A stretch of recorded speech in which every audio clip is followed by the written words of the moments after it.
all these ways of controlling your exposure. You've got your shutter speed, your aperture. What's the other one? The ISO. Okay, so kind of the little three-way little triangle thing. And if one goes up, one of the other ones has to go down to compensate, to create what's called a reciprocal exposure. And you'll notice things like shutter speeds. It'll go like, a 1/25th down to a 60th, which is not quite half, but it's, then you go from a 60th to a 30th, and then to a 15th, and then to an 8th, close enough. It's a doubling or a halving. You go from a 1/25th to a 250 to 500th, the 1000th, the 2000th, the 4000th, sometimes an 8000th, depending on the camera. Each one is a double or a half. And the same thing with the ISOs. You notice it usually goes like, 100, 200, 400, 800, 1600, 3200, and, continues on for some of these cameras, like into ridiculously high territory. And the aperture, is it a doubling or a halving of the amount of light? Well, it depends what scale you use. If you're looking at the dial and seeing those numbers going by, like f3.5 is not on the standard progression of apertures. If you're using the little click, click, click, click, click, it's going in third stop increments. And if you have an old film camera, you'll notice you look on the lens, there's no f3.5 on there.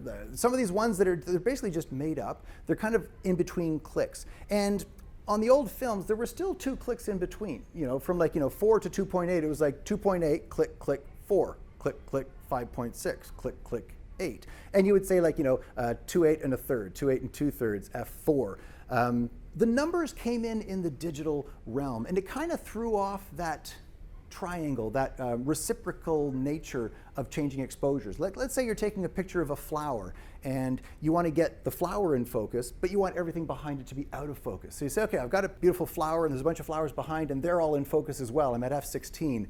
I'm going to want to open that aperture up. If you use the individual click stops, say, okay, I'll open up, click, click, click, click, 4 stops. Well, that wasn't 4 stops. So then you say, well, I'll change my exposure, my shutter speed by 4 stops. Well, suddenly you're going to be like way overexposed.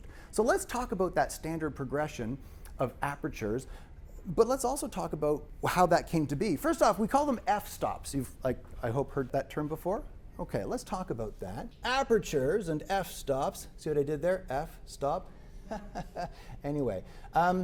So let's talk about that aperture there. Basically, it's a little hole in the middle of the lens that lets light through, and there's a bunch of blades that overlap that will open and close to let more or less light in. Different apertures, different lenses will have different numbers of blades, from a Hasselblad, which will have a 5-bladed aperture, and sometimes you'll notice you get kind of pentagonal softness, like bokeh, the circles of confusion, all the way up to like 9-bladed apertures, which are essentially round.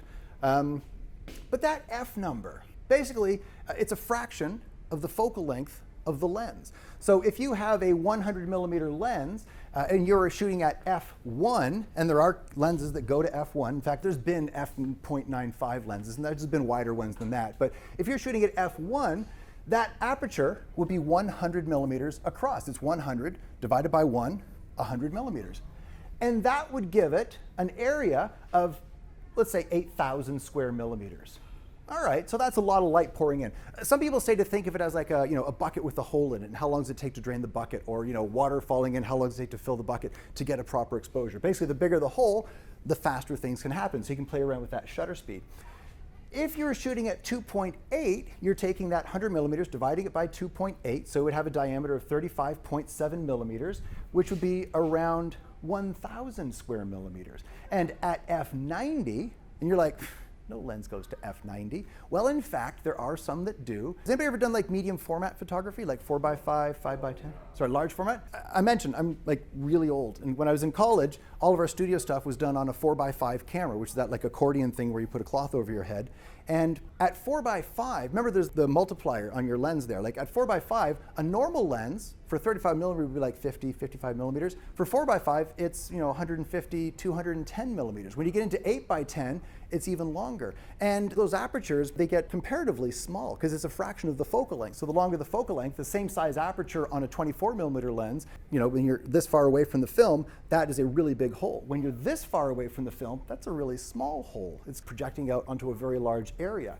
So there were cameras that went to f90. In fact, have you guys ever heard of Ansel Adams? He was part of the f64 club, which was a group of people who thought that in landscapes, everything should be sharp and in focus. You should always be doing your landscapes at f64. So yeah, apertures get pretty small when you get into the longer lenses there. So at f90, It's 100 divided by 90, so we have a diameter of 1.11111 onto infinity millimeters, which would get you about 1 square millimeter. And every F number on the standard progression is a doubling or a halving of the amount of light. So let's take a look at that standard progression. They talked to you about this series of numbers here? Okay, so I'll just breeze over it quickly then. But basically, 1, 1.42, 2.845, da, da, da. And you'll notice that the first two kind of start the progression, but if you jump every other number, 1, double it to 2, double it to 4, double it to 8, 16, 32, 64, and it would go up to 128, but I don't know if any lenses do. But if you start here, 1.4, 2.8, 5.6, roughly double it to f11, 22, roughly double it to 45, on to 90. That's just the math of the way the area of a circle increases as it gets larger. Now, what does that do to the price of the lens? They get really pricey and freaking heavy. I don't know if you guys have seen like those sports photographers where they're like, that giant thing hanging over the edge there. For this one here, this is Canon's old 300 millimeter 2.8 and f4. So the one on the left, maximum aperture 2.8. So 2.8 to f4 is 1 stop of difference. So this one's letting in twice as much light as this lens over here. This is only an f4, but look at how big that element is. And in fact, this is actually shown smaller than it should be. It's a really big honking lens. And as far as price goes, this one here is about $4,320, and this one is about $1,240. So to get that double the amount of light, you're looking at like, more than 3 times the price. And they do get really, really heavy. And the reason for that basically is it's harder to make big glass. You got to let it cool slower. You got to be more precise in the grinding stuff. So yeah, you're paying for that extra aperture. But that extra aperture, first off, means that you can open up that extra stop to get that much more light shining onto your image, so you don't have to bump the exposure afterwards, or you can get that faster shutter speed, or you can get that extra shallow depth of field so those flowers behind go really soft and out of focus. Plus, if you were to close this one down to f4, it would probably be sharper than this lens wide open at f4, because you also have to be that much more precise at those large apertures.